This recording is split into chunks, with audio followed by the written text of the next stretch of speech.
नमस्कार, मी सुलेखा तळवलकर दिल के करीबच्या या एका वेगळ्या वळणामध्ये तुमचं अगदी मनापासून स्वागत करते. आधी त्या विद्यार्थ्यांच्या लाडक्या गोरेबाई होत्या. नंतर शहीद विनायक गोरे यांची आई म्हणून त्यांची ओळख निर्माण झाली.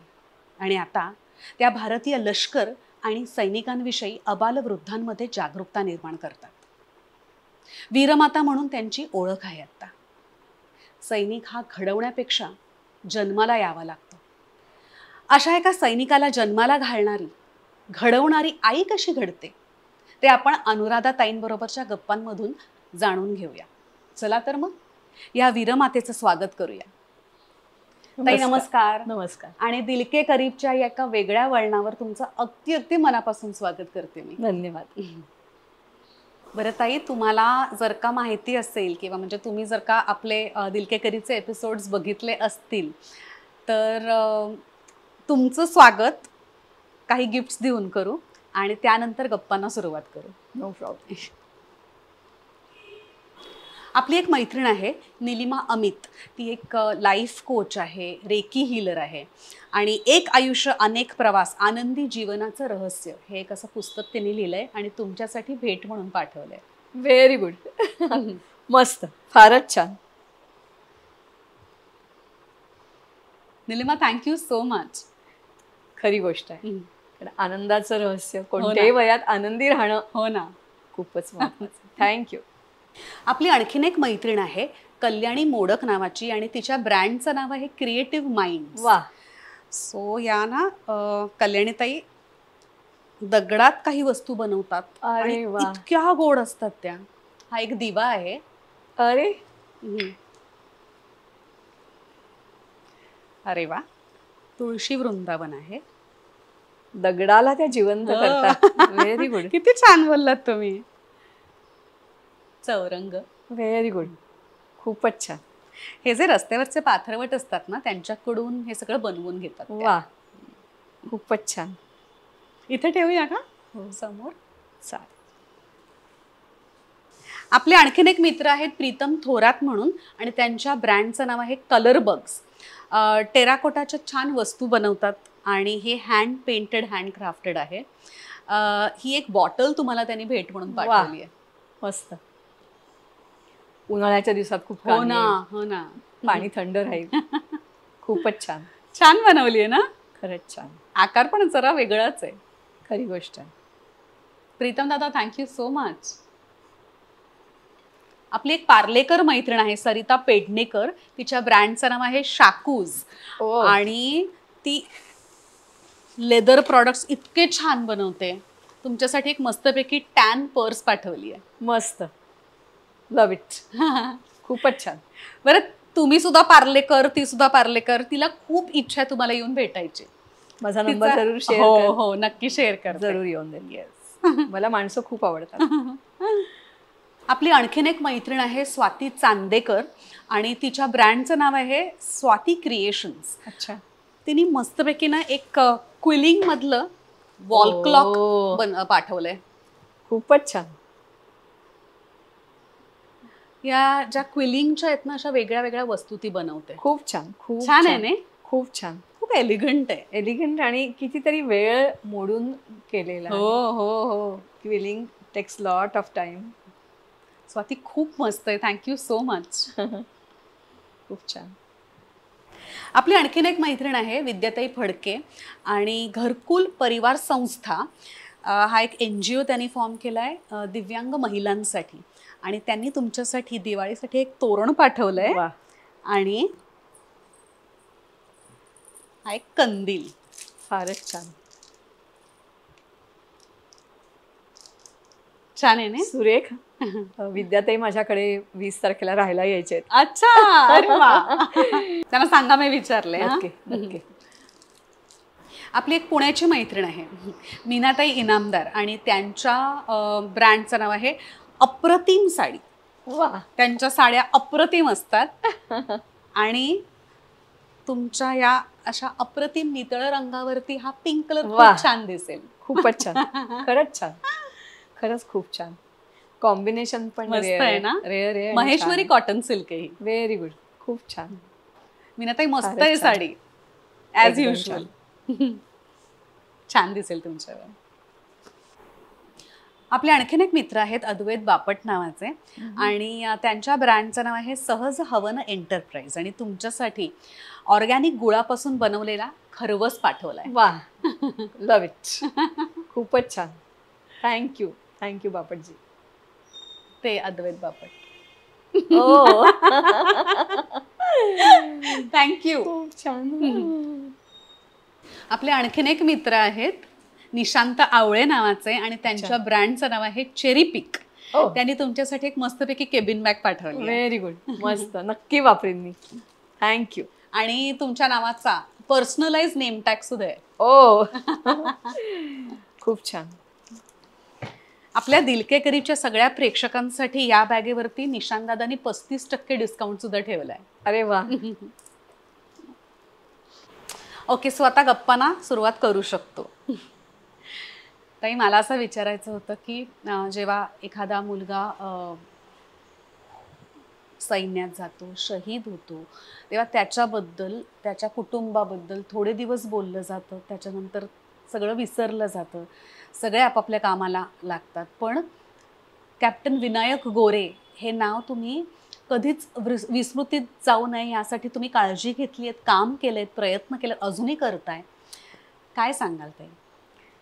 मला असं वाटतं की विनयच काय, पण आपल्या देशाचा इतिहास हा खूप जुना आहे. म्हणजे कित्येक वर्षांचा, 5,000 10,000 वर्ष, किती मागे जाऊ तेव्हा.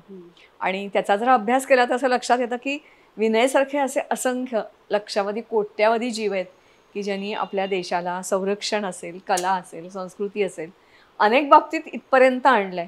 तर त्यांचं स्मरण आपल्याला राहिलं पाहिजे. हो ना. म्हणजे तू जे म्हणतेस ना की रोजच्या धकाधकीत आपण 100% विसरतो असं नसतं. आपल्या सबकॉन्शियस माइंड मध्ये कुठेतरी असतं.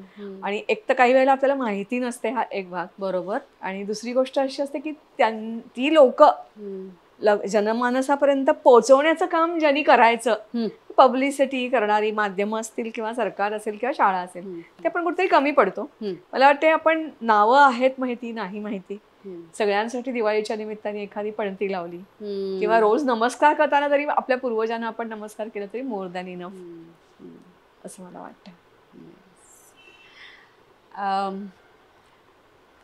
तो काळ तुमच्यासाठी खूप कठीण असेल. आत्ता जेव्हा तुम्हाला तो दिवस आठवतो तेव्हा सगळ्यात आधी म्हणजे असा पटकन काय विचार येतो तुमच्या मनात?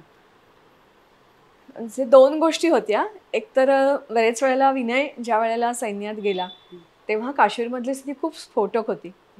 दुसरी गोष्ट अशी होती की एरवी त्याचा माझं कम्युनिकेशन नव्हतं, पण जनरल पद्मनाभचा जेव्हा तो काय म्हणतो आपण त्याला, खास त्याचा एडीसी होता, तेव्हा मात्र तो मला हॉटलाईन त्याच्याकडे होत्या 8-8 देशांच्या वगैरे सगळ्या, कधी त्याचा फोन यायचा. आणि गंमत अशी असते त्यांची की योगायोग नसतो, बट खूप डिफिकल्ट मिशनवर जेव्हा पाठवलं जातं ना त्याच्या अगोदर ती माणसं येतात. तर तो मला वाटते पहिल्यांदा कसा कसा माझ्यापर्यंत पोचला, दॅट इज अ हिस्ट्री. म्हणजे बैलगाडीतून प्रवास केला, विमानातून आला, हेलिकॉप्टरमधून आला, आणि असं करत करत त्याच्या जागेवरून तो माझ्यापर्यंत पोचला. आणि इथून जेव्हा गेला तेव्हा 20च दिवस आधी तो इथून गेला होता. आणि कसं मला माहिती नाही, म्हणजे नेहमी असं आम्ही करायचो की अरे आमच्याजवळ जास्ती राहायला पाहिजे, कारण 8-10 दिवसाची सुट्टी होती जेमतेम. म्हणजे एवढ्या लांबून प्रवासात एवढा मेहनत करून आल्यानंतर परत जायचं, इथून परत दिल्ली, दिल्लीवरून मग पुढे कसा जाणार ते आम्हाला माहिती नाही. अशा वेळेला एक विमानाचं तिकीट आम्ही काढून दिलं होतं. म्हणजे आम्हाला हाऊस आपली, नाही आपला मुलगा जास्ती राहावा. आणि पहिल्यांदा असं झालं की तो तिथपर्यंत गेला, मग शेवटी जाता जाता काय त्याच्या मनात आलं कोणाला माहिती, पटकन मागे आला. आणि आई बाबा म्हणजे आम्हाला पटकन ती गाडी सुरू करायला वाटत नव्हतं, थांबावं तो दिसेनासा होईपर्यंत. तेवढ्यात तो परत आला आणि म्हणाला आई बाबा लवकर खालती या. आम्हाला नमस्कार केला आणि गेला. कुठतरी अशी एक शंकेची पाल चुकली होती. आणि गंमत अशी झाली की त्या दिवशी आम्ही जेव्हा घरी आलो ना तेव्हा रात्री 10-10:30 वाजता एक ज्याचं विमान जेव्हा श्रीनगरला पोचायचं होतं सेम त्याच वेळेला एक खूप मोठ्या श्रीनगरच्या एअरपोर्टवर स्फोट झाला आणि लष्कराचं वाहन उडवून दिलं. आणि त्याच्यामध्ये काही लष्कराची माणसं गेली आणि त्याच्यामध्ये एक मला अशी निळी जीन दिसली की जी त्यांनी घातली होती. तर आय वॉज सो शॉक्ड की काय झालं असेल. मग त्याचा लगेच थोड्या वेळाने नंतर 2-1 तासांनी फोन आला की तू काळजी करत असशील, काळजी करू नकोस, मी सेफ आहे. सुदैवाने असं झालं की त्या विमानात मी नव्हतोच, मला जागा मिळाली नाही आणि मग माझं काम निघालं. मला थांबवून घेतलं गेलं दिल्लीला आणि मग मी दिल्लीतच आहे अजूनही, आता पोहोचेन. म्हणजे मला असं वाटतं हे सगळे इंडिकेशन्स ना आपल्याला देव देत असतो. आणि मग हे जेव्हा घडलं त्या दिवशी माझे मिस्टर टीव्ही बघत होते, मी आज झोपले होते आणि 10-10:30च्या सुमारास खरं स्वप्न पडायची वेळ नाही, पण मला एक स्वप्न पडलं की एक माझ्या मुलीने मला एक पांढरी साडी दिली होती. ती केटरिंग कॉलेजमध्ये नुकतीच नोकरीला लागली होती आणि विनय मला शेवटच्या भेटीत म्हणाला होता की आई मला ना जिवंतपणी एखादं मेडल मिळालं पाहिजे राष्ट्रपतींच्या हस्ते आणि मी पार पार पाकिस्तानच्या सीमेच्या आत जाऊन त्यांची जी राजधानी आहे ना तिथपर्यंत पोचता आलं पाहिजे मला. ते जर समजा नाही झालं माझ्या जिवंतपणी तर मी गेल्यानंतर तुम्हाला मिळालेलं असं ती चक्र असेल किंवा whatever it may be तू घ्यायला जाशील ना. म्हटलं असं काय बोलतोय तो, पण मी त्या दिवशी स्वप्नात बघितलं ते एक खूप मोठं ग्राउंड आहे, माझी पांढरी साडी आहे आणि मी ते पदक घेतेय आणि क्षणात मी जागी झाले की अरे स्वप्नात मी हे काय बघितलं असं. And that was a same time it was happening over then in Kashmir. म्हणजे मी जेव्हा माझ्या मिस्टरांना उठवलं की हो बघा मला असं चल ग काहीतरी तू विचार कर, पण इट वॉज हॅपनिंग. बरोबर दुसऱ्या दिवशी सकाळी फोन आला आणि मेंटली प्रिपेअर्ड त्यांनी आणि देवानी आम्हाला मला वाटतं दोन्ही केलं होतं. So it's like that. कारण त्यांचं जे हे असतं ना काय म्हणतो आपण कमिशनचं लेटर असतं, त्या कमिशनच्या लेटरमध्ये असं स्पष्टपणे की याला स्टार लागतात तेव्हा तो तुमचा मुलगा राहत नाही, तो देशाचा होतो. ते ही जी भावना असते ना ती आपल्या मनामध्ये आपण घट्ट रुजवून घेतली ना की मग जे आपल्याला हवंच असतं. नाही तर असं नसतं तर म्हणजे सगळेच आर्मी नेव्ही एअरफोर्समध्ये लोक दिसले नाही असं झालं असतं ना. असं नाही ना, जगणारी लोक हवीच असतात. पण it is a professional risk आहे ती आणि ते ॲक्सेप्ट आपल्याला केलं तर आपलं जीवन इझी होतं, तर कठीण होतं. तुम्ही म्हणताय एक्सेप्ट केलं तर इझी असतं, पण आईसाठी इझी नसतं ना ते. म्हणजे तुला खरं सांगू का मी आजकालच्या काळामध्ये लोकांना जास्ती पटेल. जेव्हा मुंबईमध्ये 26/11 घडत होतं तेव्हा 26/11च्या वेळेला विनयचा तिकडून फोन आला आणि तो म्हणाला माझ्यापेक्षा तुमची काळजी जास्ती वाटते. का बरं? मला जेव्हा काही होईल ना तेव्हा माझ्यात AK-47 आहे ना, पण म्हणजे सिव्हिलियन लोकांचं काय. आता भारतामध्ये काय किंवा आता जे काही इस्रायल याच्यात चाललंय ते मरणारे लोक सैनिकांपेक्षा सामान्य माणसं आहेत. सो इट इज लाईक दिस. आपल्या घरातला जेव्हा आपला मुलगा लष्करात जातो तेव्हा मला असं वाटतं अखंड घर कुटुंब लष्करमय झालेलं असतं. अगदी अगदी अगदी 100%. आणि गेला म्हणून आपलं लष्कर असतं नातं संपत नाही, कारण ते जे युनिट असतं ना ते तुमच्याबरोबर कायम संपर्कात राहतं. त्यांचा जो रेझिंग डे असतो त्या रेझिंग डेला आमंत्रण येतं आणि it is called as family letter. एवढंच नव्हे तर त्याच्या युनिटमध्ये म्हणजे त्याच्याबरोबरीचे तर आता रिटायर पण झाले, काही होतील किंवा काही ऑलरेडी झालेले आहेत, पण नवीन जरी कोणी आलेलं असलं आणि मुंबईत कधी आला तर त्यांचा फोन येईल. एवढंच नव्हे तर आत्ता अगदी गेल्या आठवड्यात त्याच्याबरोबरचा नरेश की ज्यांनी स्वागत केलं होतं त्याचा फोन आला की सब पेन्शन सब ठीक आहे ना.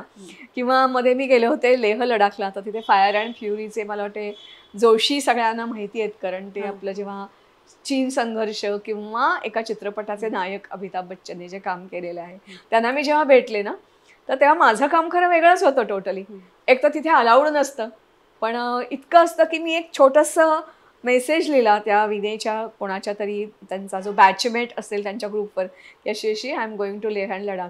मला लगेच फोन नंबरची लिस्ट आली की you are going to Leh and Ladakh, so keep this numbers with you, any problem आला तर कॉन्टॅक्ट अस. त्याच्यानंतर माझं एक पुस्तक मी त्यांना समर्पित करायला घेऊन गेले होते, तर ते म्हणाले वो तो बातें चलती रहेगी मॅडम, आपको कुछ प्रॉब्लेम तो नाही आहे ना. म्हणजे त्यांची माझी पहिलीच ओळख झालेली, पण ही जी एक आपलेपणाचं एक बंध बांधलेला असतो ना तो बंध मला वाटते इतर सामान्य जनामध्ये नाही दिसत, तो ह्या ठिकाणी बघायला मिळतो.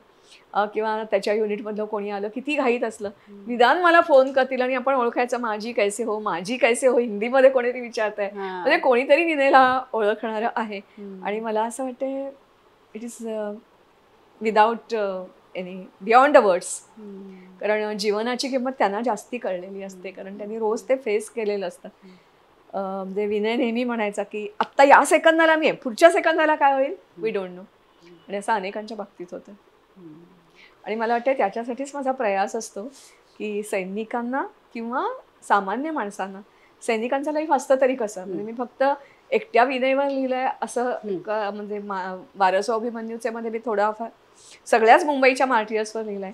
पण मी अनेक पुस्तकं लिहिली. मी अशी शौर्य भाग 1, 2, 3, 4 नुसतं शौर्य लिहिलं. मग 1971चं वॉर लिहिलं, सियाचीन लिहिलं. नंतर ज्या वीर नारी वीर माता पिता त्यांच्यावर लिहिलं. 1 वर्ष त्यांचं अपंग जवानांचं होतं त्यांच्यावर लिहिलं. नंतर एक फॉरेव्हर 40 नावाचं एक खूप वेगळं पुस्तक आहे, म्हणजे ते आमच्या शब्दातून नाही आलंय, तर एक ज्याला वीरचक्र मिळालेलं आहे, महावीर चक्र मिळालेलं आहे, अशा सैनिकाच्या पत्रातून ते सैनिकांचं लाईफ काश्मीरमध्ये उलगडत जातं. हा सगळा जो माझा प्रयास असतो ना, तो त्याचाच एक भाग असतो की आमच्या सामान्य माणसांना निदान कळावं की त्यांचं लाईफ असतं तरी कसं. आणि जी कोणी इतर असतील मंडळी, म्हणजे मला असं वाटतं की माझी सासरची माहेरची बॅकग्राऊंड, मी पार्ल्यात जिथे राहते, जे काम मी करते, त्यामुळे it was very little bit easy for me. म्हणजे मी तू म्हणतेस तसं की विनयच्या फोटोला अजून मी डोळ्यात डोळे मिळवून नाही, म्हणजे मी आत्ता बसली आहे ना अशी एरवी नाही बसत फारशी, कारण माझ्या बरोबर समोर तुला फोटो दिसतो. आणि मला आपला उगाचच भास होतो की तो त्यावेळेचा फोटो होता ना, त्याच्याशी आता तो फोटो बदललाय, म्हणजे तो he is growing along with his age आणि he is still with me. पण सगळ्या फॅमिली हे पटकन ऍक्सेप्ट नाही करत. आणि त्यासाठी मग मी 1200 अभिमन्यूचं जसं लिहिलं मुंबईच्या मार्टियर्सवर आणि त्या पालकांची प्रतिक्रिया, तसं आत्ता मी जे सध्या लिहिते ना ते फॉरगॉटन किंग्स आणि किंगडम्स. म्हणजे कित्येक राजे, कित्येक राण्या आपण चक्क विस्मृतीत टाकल्या. आमचा इतिहासच आम्हाला चुकीचा शिकवला गेला. आपल्याला नावच माहिती नाहीयेत. पूर्वी अगदी ऋग्वेद काळापासून आमच्या स्त्रियांनी राज्य केलेलं आहे.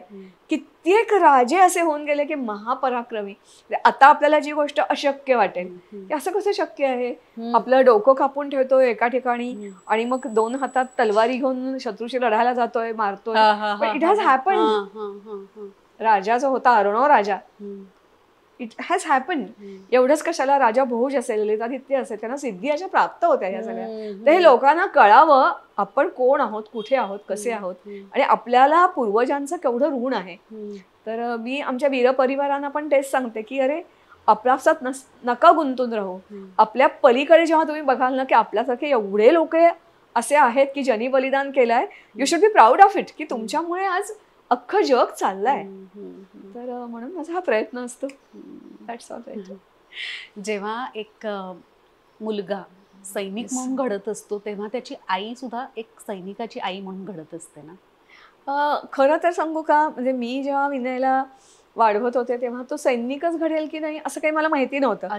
म्हणजे माझं माहेर नेने आणि पुण्याला एक नेने घाट म्हणून एक आहे, तो नेने सरदारांनी बांधला असा उल्लेख आहे. आणि आमचा साताला वाडा आहे की जो आम्हाला शाहू महाराजांनी दिला जेव्हा गाव बसवलं तेव्हा. आणि आमच्या घरात तलवार वगैरे हा सगळा पूजेतली तलवार, म्हणजे अर्थातच आजकाल घरी ठेवायचं हे आहे, ते कोणीतरी आमच्या पूर्वीच्या ह्याच्यामध्ये ते होतं, तर तसा तो असेल. पण मी एकच सांगायची की तुम्हाला जे काही व्हायचंय ते व्हा. म्हणजे मी पार्लेचॉईकमध्ये नोकरीला होते ना, त्या टिळकांचं वाक्य माझ्या पक्क डोक्यात होतं की आधी चांभार झालाच तरी चालेल, पण लोकांनी म्हटलं पाहिजे की चप्पल वापराव्या तर टिळकांच्या.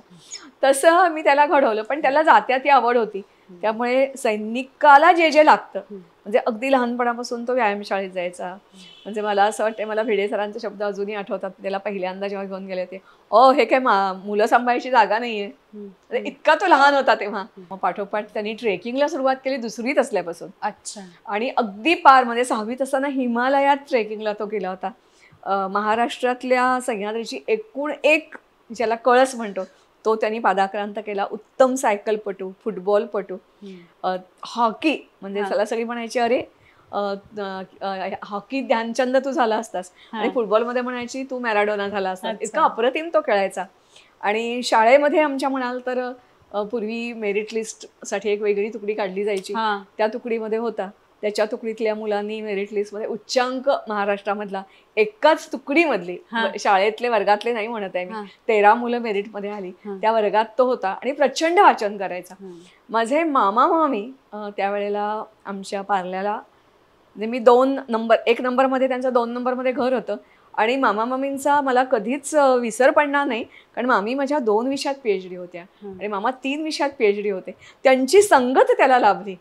आणि त्या नगरकर म्हणजे मला वाटते मुंबईतले खूप जुने हार्ट स्पेशालिस्ट तुळपुळे जे हे करायचे कामगार चळवळीतले, असं खूप समृद्ध यायची जायची, त्यांच्या ह्याच्यात तो लहानपण त्याचं गेलं.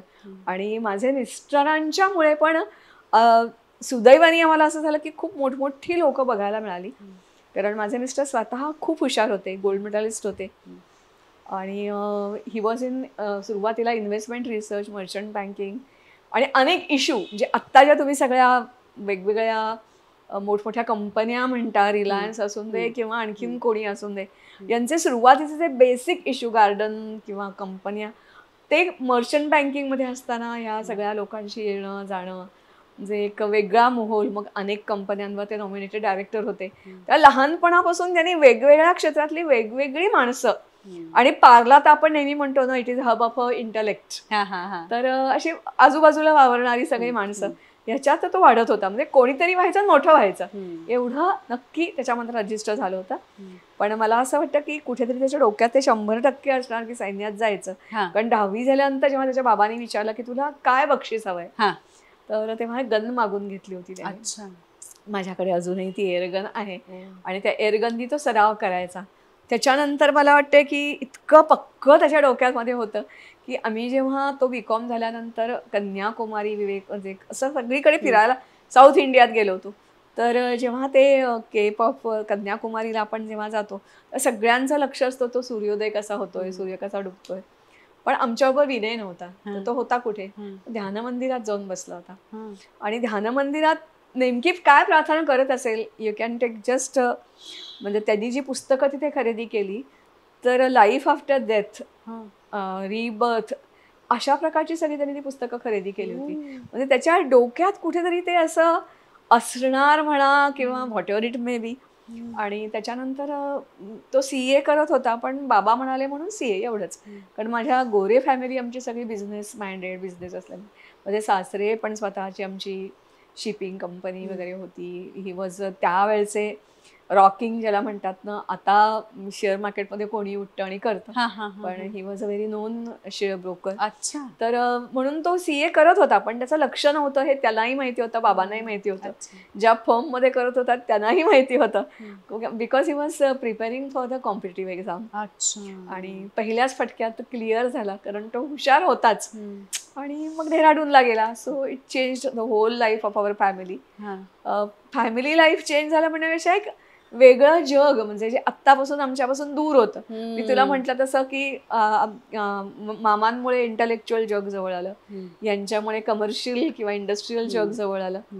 तसं आता एक आर्मी, ज्याच्याबद्दल प्रत्येक भारतीयाच्या मनाने, प्रत्येकाच्या मनात एक युनिफॉर्म बघितला की असं आपल्या प्रत्येकाला आदर वाटतो. म्हणजे अगदी साधा पोलीस दादा जरी दिसला ना, तरी आपण 2 मिनिट आदराने नमस्कार करतो, बिकॉज त्यांची जबाबदारी, त्यांची कामं ही टोटली वेगळी असतात, की आम्ही शांततेत राहावं म्हणून ते काम करत असतात.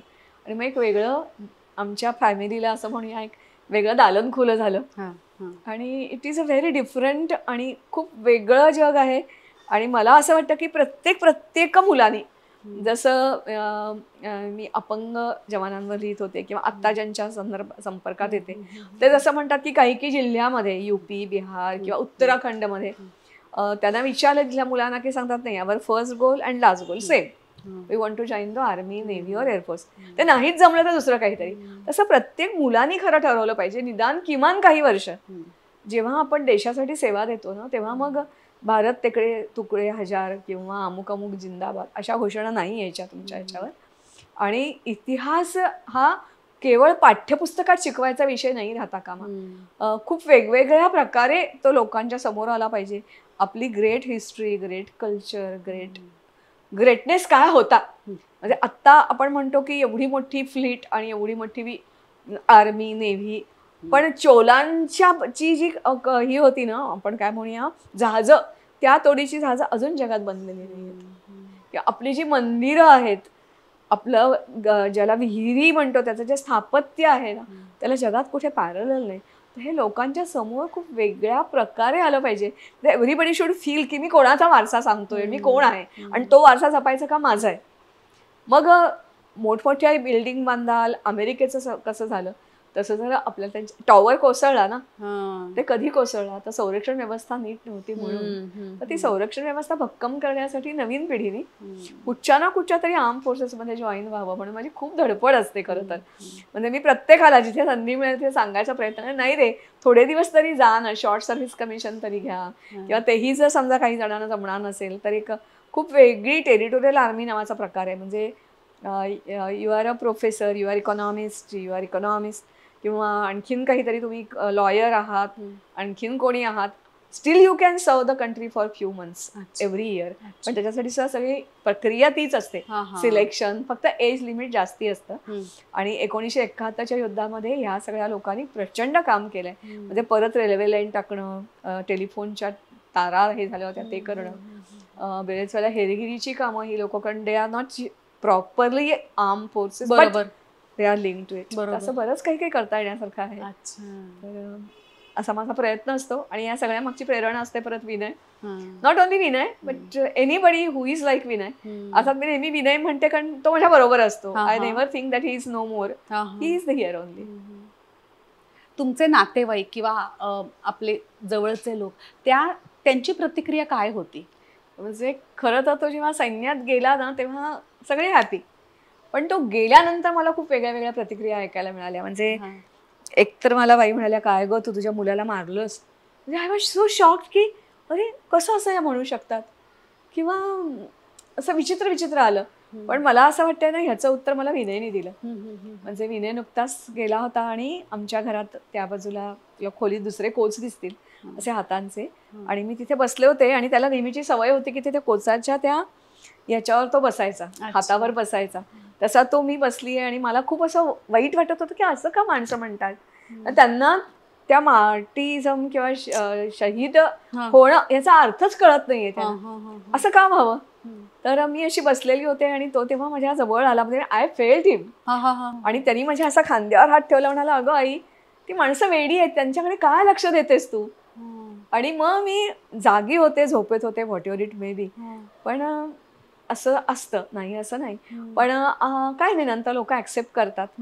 आणि आता तर मला असं वाटतं की विनयला माझ्या कामामुळे मी जे काही काम करत राहते ना, तो अशा एका उंचीवर जाऊन पोहोचलाय की ज्यांना कोणाला मनात असं काही तेव्हा आलं असेल त्यांनाही आता पश्चाताप झाला असेल. पण त्याच्याबरोबर हेही तुला सांगते की याची किंमत करणारेही खूप असतात. म्हणजे मला आत्ता मी 1-2 छोटेखानी पुस्तकं माझी मी प्रकाशित केली.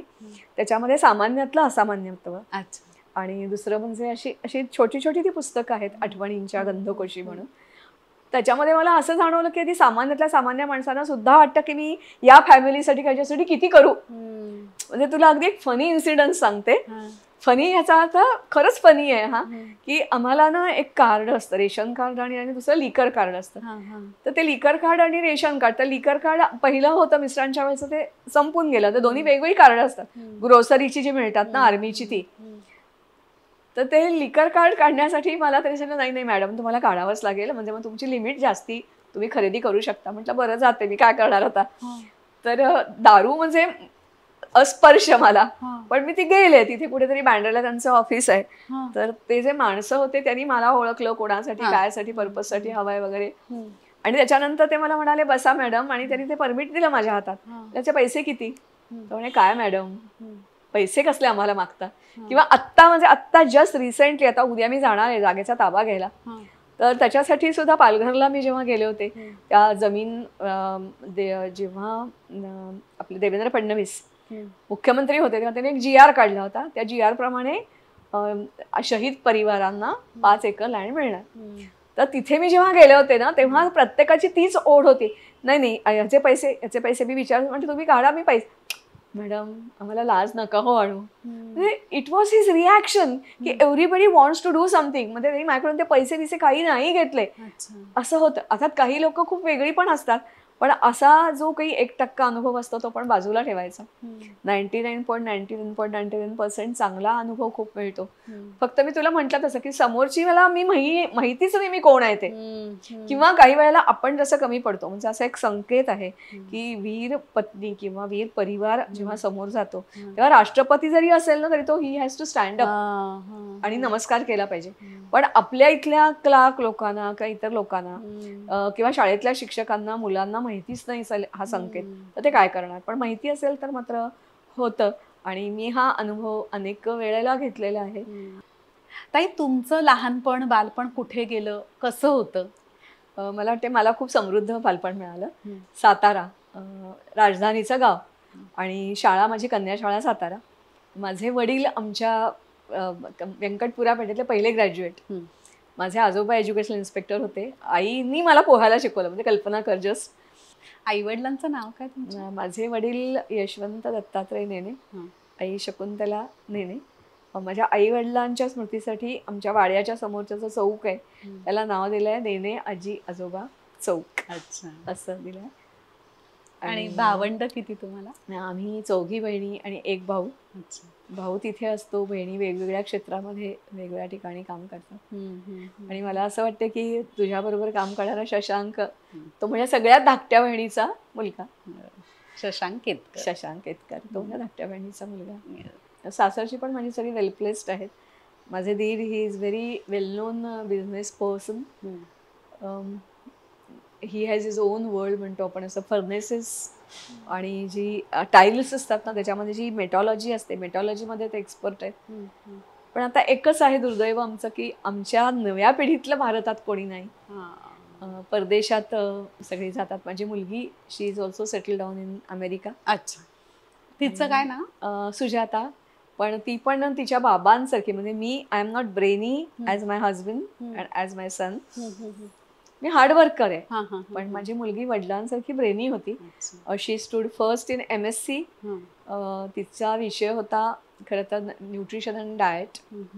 त्याच्यानंतर तिने मग दादा खेळाडू, आणि म्हणून मग तिने स्पोर्ट्स मेडिसिनमध्ये स्पेशलायझेशन केलं. आणि मला वाटतं सगळ्यांना माहिती आहे की नेटसेटची परीक्षा खूप कठीण असते.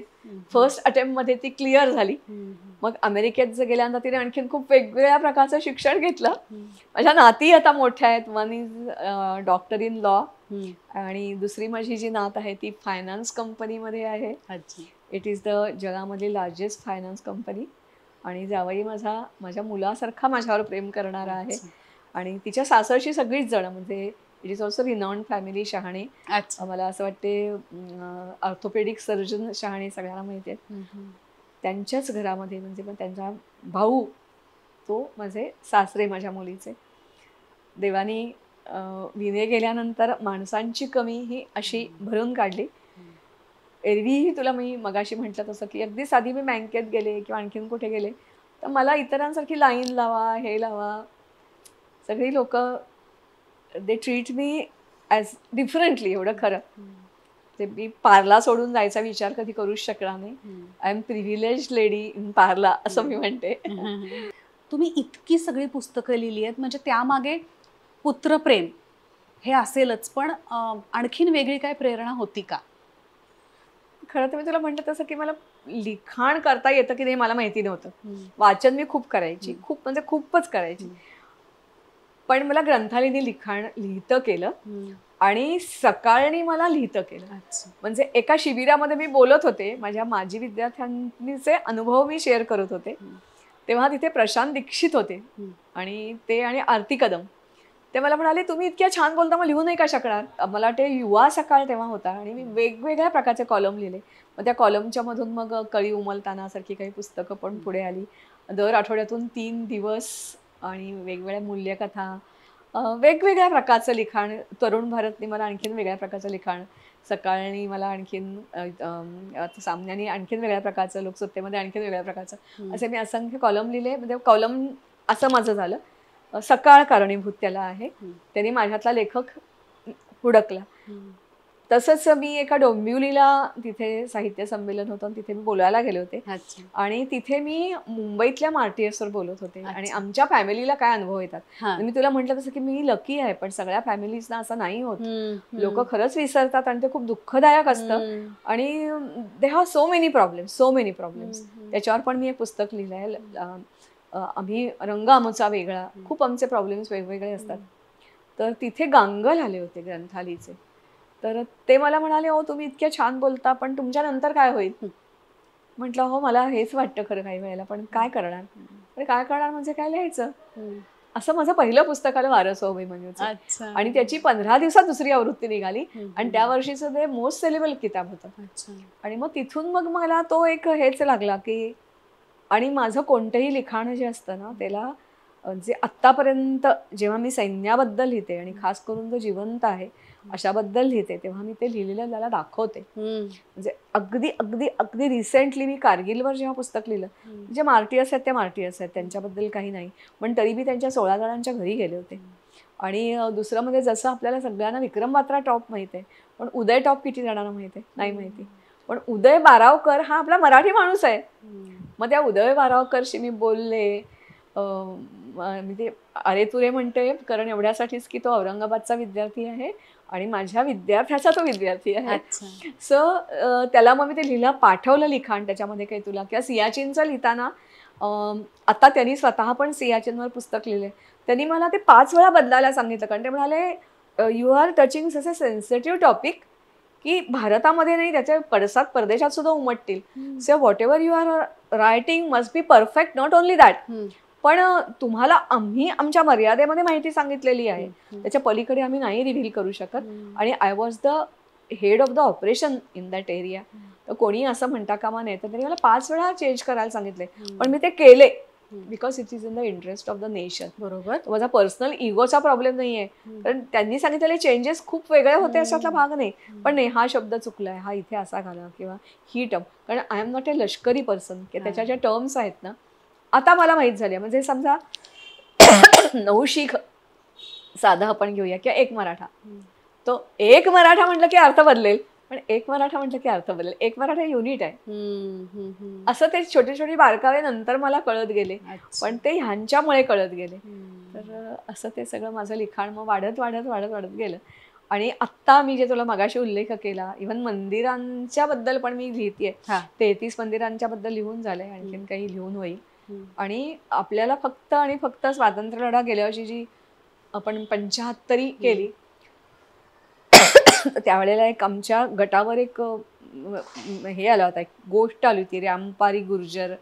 आणि मग त्याच्यावरून मला ते वाटलं की अरे मग रामपारीचा शोध घेता घेता मला माझ्या आर्मीतल्या लोकांनी असंख्य नावं कळवली की we are from this area, we are having this राणी. नागकटी राणी आमच्या उत्तराखंडची आहे.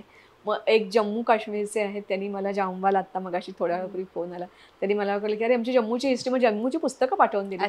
सातारचे जे आमच्या तिथे सातारला खूप फॅमिलीज आहेत, पण that family has a generations of generations in army. जे निगम म्हणून आहेत त्यांनी मला पुस्तकं म्हणजे सॅफ्रन वॉर्ड नावाचं पुस्तक पाठवलं, मग काही सॉफ्ट कॉपीज पाठवल्या. किंवा असं मग किंवा मी जेव्हा कारगिलवर पुस्तक लिहायचं आहे म्हटलं तेव्हा मला इथलं जे कुलाब्याचं सेंटर आहे ना गोवा, महाराष्ट्र आणि गुजरात, त्याचं हेड आहे इथे तिकडे, त्यांचे आमचे वेटरन कर्नल आहेत. ते म्हणाले you really want to write on Kargil, so take this books. ते मला त्यांनी बोलवून त्यांचा माणूस पाठवून घरी मला ऑथेंटिक 5 पुस्तकं दिली कारगिलवर. जेव्हा मला सियाचीनवर लिहायचं होतं तसं मगाशी मी कुलकर्ण्यांचा असा उल्लेख केला, त्याच्यातलं लष्करी माणसांनी लिहिलेलं फक्त एकच पुस्तक आहे. ते पुस्तक आहे पुण्याच्या लायब्ररीमध्ये, इथे पण कुठे नाहीये. ते पुण्याच्या लायब्ररीमधून पुस्तक मला घेऊन देणारं कोण होतं, परत असंच होतं. सियाचीनचं पुस्तक लिहायचं कसं वाटलं मला, तर ती एक मजेशीर गोष्ट आहे. आमच्याकडे असं उंचच्या उंच स्टूल होतं आणि विनयला तेव्हा सियाचीन हा शब्द माहिती असायचं काही खरं कारण नव्हतं, पण तो खेळायला वगैरे कोणाला वर्षाचा होता, आता ते स्टुलावर चढून बसल्यासारखा होता म्हणजे बघ ना तू. पण तेव्हा तो किती 5-6 वर्षाचा असल्यापासून इतर कोणी काही घ्या त्याला तर काही म्हणणं नसायचं, पण त्या स्टुलाच्या वर बसायचं काम फक्त त्याचंच. बरं. कारण तो सांगायचा नाही न्यायमंद सियाचीन टॉप. अच्छा. कुठून त्याच्या डोक्यात तो शब्द आला होता मला माहिती नाही. आणि त्याच्यानंतर खरोखरीच त्याचं पोस्टिंग सियाचीनला आलं. आणि त्याच्यानंतर असं झालं की हे जेव्हा मी सगळं लिखाण करत होते तेव्हा सगळीजण म्हणाली केवळ सियाचीन नाही पण इतर पण अशा असंख्य पोस्ट आहेत की त्या ठिकाणी बर्फामध्ये खूप कठीण आहे काम करणं. पण सियाचीनचं जे पोस्टिंग आहे ते म्हणतात it is a ultimate posting. आणि मग ते असं करता करता मग ते सियाचीन. पण एकच आहे की इतर अनेकांनी सियाचीनवर पुस्तकं कमी आहेत पण आता लिहिली आहेत. पण माझ्या पुस्तकाचं वैशिष्ट्य असं आहे की मी त्या सियाचीनचा इतिहास लिहिला आहे तिथे, लोककथा त्याच्याबद्दलच्या कोणत्या आहेत त्या लिहिल्या आहेत, त्याच्यानंतर तिथे झालेली ऑपरेशन्स लिहिली आहेत. आणि माझ्या सुदैवाने म्हणजे अगदी सुरुवातीला जी पहिली 83-84 मध्ये जी ऑपरेशन झाली त्याच्यामध्ये भाग घेणाऱ्या माणसांपासून ते मी जे पुस्तक लिहिलं तेव्हापर्यंतच्या अनेक टप्प्यांवर अनेक प्रकारे काम करणारी वेगवेगळी माणसं मला भेटत गेली. म्हणजे मी तुला म्हटलं तसं की हा पण एक योगायोगच असतो. आणि ते खूप पॉप्युलर म्हणजे लोक जे पुस्तक जेव्हा वाचतात ना म्हणजे मला फार क्वचित माणसं अशी भेटतात की त्या एखाद्या मी कार्यक्रमाला गेली आणि त्याच्यातलं कोणीतरी येऊन मला सांगितलं सियाचीन मी वाचलंय बरं का. ते पुस्तक प्रकाशन खरं खूप वर्ष होऊन गेली पण तरी मला अजूनही फोन येतात की आज ना लायब्ररीतून तुमचं पुस्तक आणलं किंवा मी विकत घेतलं. आणि ते सियाचीननी लोकांना सियाचीनवर आपला सैनिक जगतो कसा म्हणजे ज्या ठिकाणी प्राणी पक्षी वनस्पती सुद्धा जगत नाहीत, टेम्परेचर -30 ते त्या ज्या केव्स असतात त्याच्यामध्ये -100 120 बर्फच बर्फ, ऑक्सिजन ना के बराबर, जेवण जे आपण खातो वरण भात हे तर सोडूनच दे तू, कपडे तुम्हाला बदलता येत नाहीत, दात घासता येत नाहीत, पाणीच नाही. आणि सगळा कसा आमचा जास्तीत जास्त मॅक्झिमम 90 दिवस त्यांनी काम करावं अशी अपेक्षा असते. कारण अनह्युमन आहे तिथे म्हणजे तुम्हाला आजूबाजूला सफेद बर्फ याच्या पलीकडे काहीच दिसणार नाही. असं म्हणतात की पूर्वी कोणे एकेकाळी तिथे काही वेगळी वस्ती होती वगैरे वगैरे अशा अनेक लोककथा मी सगळं त्या पुस्तकात लिहिलंय. तेव्हा सियाचीन बद्दल टोटल माहिती त्याच्यामध्ये येते. आणि मला हे खूप गरजेचं वाटलं कारण आपण किती साध्या साध्या गोष्टी तक्रारी करतो ना, किती आज गरम होत आहे, किती थंड होत आहे, आज मला काय माझी बस चुकली किंवा काय तू भाजी केली आहेस. पण ज्या माणसांना ह्या गोष्टी बघायलाही मिळत नाहीत, टीन फूड खायचंय किती डिफिकल्ट असेल हे सगळं, तर कशी आमचे सैनिक राहतात ती अतिशय छान कल्पना त्याच्यातून लोकांना आली आणि सियाचीन लोकांच्या मनात घर करून बसलं आणि लोकांना माहिती झालं. म्हणजे त्याचं मग गुजराती ट्रान्सलेशन पण झालं. अच्छा. त्या बाईंना तर फर्स्ट अवॉर्ड मिळालं गुड ट्रान्सलेशनचं. त्याच्यानंतर मला वाटतंय की एक इंग्रजीमध्ये झालंय पण ते अजून पब्लिश त्यांनी केलंय की नाही मला माहिती नाही. पण खरं तर हे प्रत्येक भाषेमध्ये ट्रान्सलेट झालं पाहिजे. तेच पुस्तक काय इतर अनेक पुस्तकं अशी आहेत की आमच्या वॉर विडोज काय करतात, इट हॅज टू बी अपंग जवान काय करतात म्हणजे आपल्या अपंग जवान म्हणजे आपल्याला सहानुभूती वाटते. नो देसे आमच्याबद्दल सहानुभूती नाही. त्यांना शिकवलं जातं की what ever you have you do make the maximum use of it. त्या अनेक अपंग जवान ते त्यांच्या क्षेत्रात कित्येकांनी स्वतःचे उद्योग सुरू केलेत, मोठमोठ्या कोणाची विंडो रूम आहे, कोणी आणखीन काही करतं. एकाने तर मला वाटते एक म्हणजे मला त्यांनी जी यादी दिली ना तर ते अमुक इंटरनॅशनल स्कूल आय वॉज झॅप्ड की व्हॉट इज दिस. तो म्हणतो मै नाही तो और सही. म्हणजे त्या मुलाला लहानपणी खूप असं अपंग व्हावं लागलं. मग त्यांनी एक कॉलेज काढलं ज्युनियर कॉलेज आणि त्या कॉलेजमधून दरवर्षी मुलं सैन्यामध्ये दाखल होतात. अच्छा. असे असंख्य प्रीतम त्याला मी तर म्हणते अरे तुझं शब्द का सौदागर आहे. कारण किती प्रकारचा व्यवसाय अपंग झाल्यानंतर त्यांनी करावा. शाळा काढल्या, हॉस्टेल्स काढली, रिअल इस्टेटचा बिझनेस केला, भाजीचा होलसेल बिझनेस केला. सो अपंग आहे म्हणून सहानुभूती नको, वी वॉन्ट अ रिस्पेक्ट. आणि ते सुद्धा कधी we served on the border, we served you people, not you people म्हणता येणार नाही खरं, we serve for our motherland. आणि after retirement we have done so much. हे असे असंख्य पैलू. आता मला असे लोक मागे लागलेत कधी मला वेळ मिळेल मला माहिती नाही. What does the army officer किंवा सैनिक डज आफ्टर हिज रिटायरमेंट. कारण मध्ये अशा एका कार्यक्रमाला मी गेले होते. अगदी साधा सैनिक म्हणून निवृत्त झालेला सैनिक आता त्याची पुण्यामध्ये he has so many businesses. अच्छा. की ज्याच्या ऑफिसमध्ये त्यांनी एम्प्लॉय केलाय कोणाला तर अधिकाऱ्यांना. अच्छा. So it happens like that. असं खूप वेगळं जग आहे ते. आत्ता सध्या कशावर काम करताय तुम्ही? आत्ता सध्या 8 मार्च आला की आपल्याला महिला दिन असं एक असतं आणि म्हणून मी कॉन्सन्ट्रेट करायचं ठरवलं लेडी वॉरियर्स. अच्छा. आता ह्या लेडी वॉरियर्सवर मध्ये माझ्या ऋग्वेदातल्या स्त्रिया आहेत ज्या वॉरियर प्रत्यक्ष लढल्या आणि राज्य केलं. महाभारतातल्या मिळाल्या. त्याच्यानंतर तुर्कांचा सामना करणाऱ्या, अफगाणांचा सामना करणाऱ्या, मुघलांचा सामना करणाऱ्या, मग युरोपियन लोकांचा म्हणजे पोर्तुगीजांशी सामना करायला लागला. फ्रेंच आणि डचशी राण्या मला अजूनपर्यंत मिळाल्या नाही आहेत. ब्रिटिश कालखंडामध्ये परत आपण अनेक भाग करूया. 1857च्या पूर्वी ज्यांनी उठाव केले अशा राण्या, म्हणजे पहिली ह्युमन बॉम्ब त्याच्या आधीच्या आहे काळातली आहे, लेडी आहे अशी कुईली. नंतर ब्रिटिशांची 1857च्या ह्याच्यामध्ये भाग घेतलेल्या असंख्य, नॉट ओन्ली झाशीची राणी, अशा असंख्य मिळाल्या. त्याच्यानंतर मग परत जो दौर सुरू झाला सुभाषचंद्र बोसांच्या सैन्यामध्ये असलेल्या, आणि त्याच्यानंतर परत एकदा भगतसिंग, राजगुरू यांच्यासारख्या ज्यांनी क्रांतिकारी स्त्रिया, अशा ह्या वेगवेगळ्या टप्प्यामध्ये काम करणाऱ्या मला स्त्रिया मिळाल्या. जवळजवळ 90 माझ्या अशा लिहून झालेल्या आहेत. एवढंच कशाला, म्हणजे मला असं वाटतं आपल्याला अहिल्याबाई होळकर, जिजामाता आणि राणी लक्ष्मी माहीत आहेत, पण बायजाबाई शिंदे हे नाव माहिती नाही. She was the big banker. Jodha Akbar आपल्याला माहिती आहे, पण Jodha was not Jodha, her name was very different. आणि तिचं वैशिष्ट्य असं आहे की she has a shipping business आणि export business. She was exporting the मसाल्याचं सामान आणि सिल्क, म्हणजे दरबारातली मानकरी आहे ती. आणि तिचं लग्न हे पॉलिटिकल मॅरेज होतं.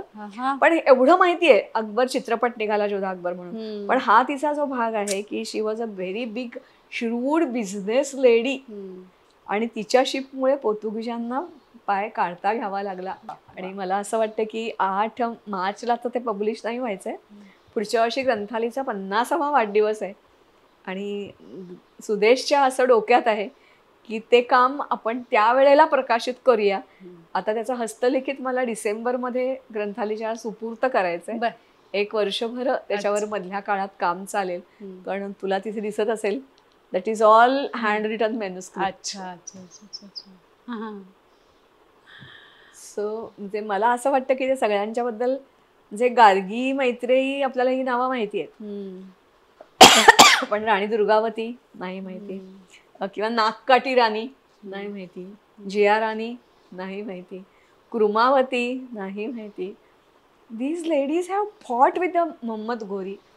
इवन तुला म्हणजे खोटं वाटेल की नर्तिका, आपल्याला असं उगाचच काहीतरी एक वेगळं असतं, पण सोरटी सोमनाथावर जेव्हा हल्ला केला ना तेव्हा तिथे ताफा होता, कारण टोटली वेगळा तो प्रोफेशन आहे. पण त्या 5000 स्त्रिया सोमनाथाच्या सेवेमध्ये असलेल्या त्या उत्तम लढाऊ होत्या आणि त्या लढलेल्या आहेत घोरीच्या सैन्याशी आणि सगळ्या शहीद झालेल्या आहेत. शोभा सोमनाथ, टोटल वेगळी स्टोरी तिची. शी वॉज त्यांची लेडी चीफ होती. इव्हन आत्ता मी काल एक हे लिहिलं, त्यांनी म्हणजे एक आसामचे राजे की ज्यांनी कधी ब्रह्मपुत्रा क्रॉस करून दिली नाही, कोणालाच नाही दिली, मुघलांनाही नाही दिली, ब्रिटिशांनाही नाही दिली. त्याच्यामध्ये त्या राजाला, म्हणजे जैन आणि महावीर धर्म खूप चांगले आहेत, पण कोणाला, ज्याला त्याच्यातलं प्रेम, त्यांचे जे काही संदेश आहे कळतो त्याला.